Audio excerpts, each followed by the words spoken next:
ऐतिहासिक मुहूर्त है और भारत की 50% आबादी महिलाओं के लिए यह स्वर्णिम दिन है। और मुझे लगता है कि अगर मैं कहूं कि इस स्वर्णिम दिन को, इस ऐतिहासिक मुहूर्त को हमारे प्रधानमंत्री जी ने अपनी बहनों को दिया है तो अत्युक्ति नहीं होगी।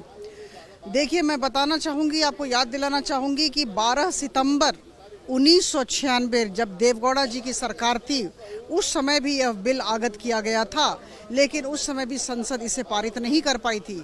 और उसके बाद 12वीं लोकसभा, 13वीं लोकसभा चलती रही और उसके बाद 9 मार्च 2010 राज्यसभा में कांग्रेस ने इसे पारित कराया।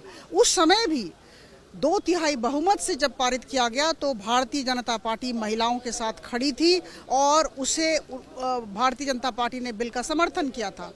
लेकिन फिर कांग्रेस इसे पारित नहीं करा पाई और अभी राजनीतिक इच्छा शक्ति आदरणीय प्रधानमंत्री जी की सरकार में है। और दूसरी बात, सबको साथ लेकर चलने की काबिलियत है, जिसे हम अंग्रेजी में कहते हैं एबिलिटी टू बिल्ड कंसेंसस। तो कहीं ना कहीं मुझे लगता है जहां राजनीतिक इच्छा शक्ति हो, सबको साथ लेकर चलने की काबिलियत हो, वहां ही यह इतना बड़ा कार्य संभव हो सकता है। और देखिए, जहाँ तक कार्यान्वयन का सवाल है, मुझे लगता है कि किसी भी कार्यक्रम का कार्यान्वयन आदरणीय प्रधानमंत्री जी की सरकार का एक बहुत ही मजबूत पक्ष है।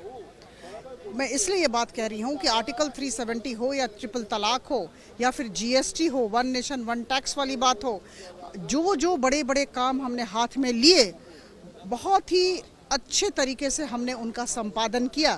तो अब सेंसस होगा, डिलिमिटेशन होगा, तो ये सारी जो घटनाएं होंगी, जितने कार्यक्रम होंगे, जितने कार्य किए जाएंगे, बखूबी किए जाएंगे। और मैं फिर से कहूँगी कि कार्य संपादन में आदरणीय प्रधानमंत्री जी की सरकार माहिर है और निश्चित तौर पर जैसा कि महिलाएं चाहती हैं 2029 तक यह कार्य बहुत ही अच्छे से होगा।